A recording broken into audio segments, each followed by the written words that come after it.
So this is a specific foam roller exercise for your quads. Again, the quads can get very tight through that repeated cycling action, especially if you're doing some high intensity training sessions on the bike or longer endurance rides.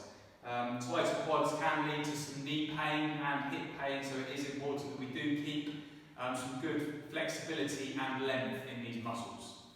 So to set this exercise up, if you have got a mat, a softer object or surface that you can lean on, we'll just be a bit more comfortable when doing this exercise.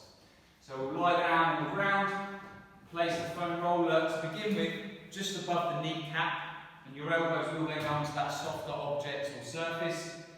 And from there really you're just rolling, moving backwards and forwards on the foam roller. So start at the kneecap like I said, and you'll work to the top of the thigh and then come back up again.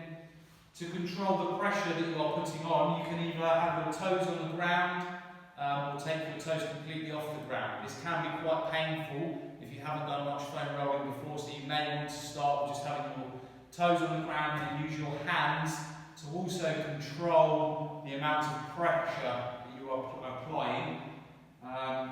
And then you'll just be working, let's say, rolling up and down the thigh there. If you do feel any knots or specific areas of tightness, you can just stop and do a few smaller rolls on there to try to work on those knots.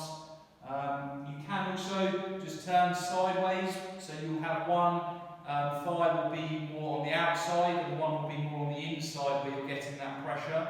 And you can also do some rolling like this and then turn onto the other side again just a little bit. So one leg will be on the inside and one will be on the outside.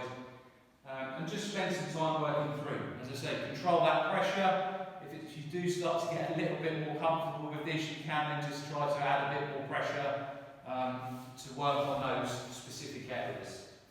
But that is a foam roller quad exercise, really good for helping with recovery in the quad muscle.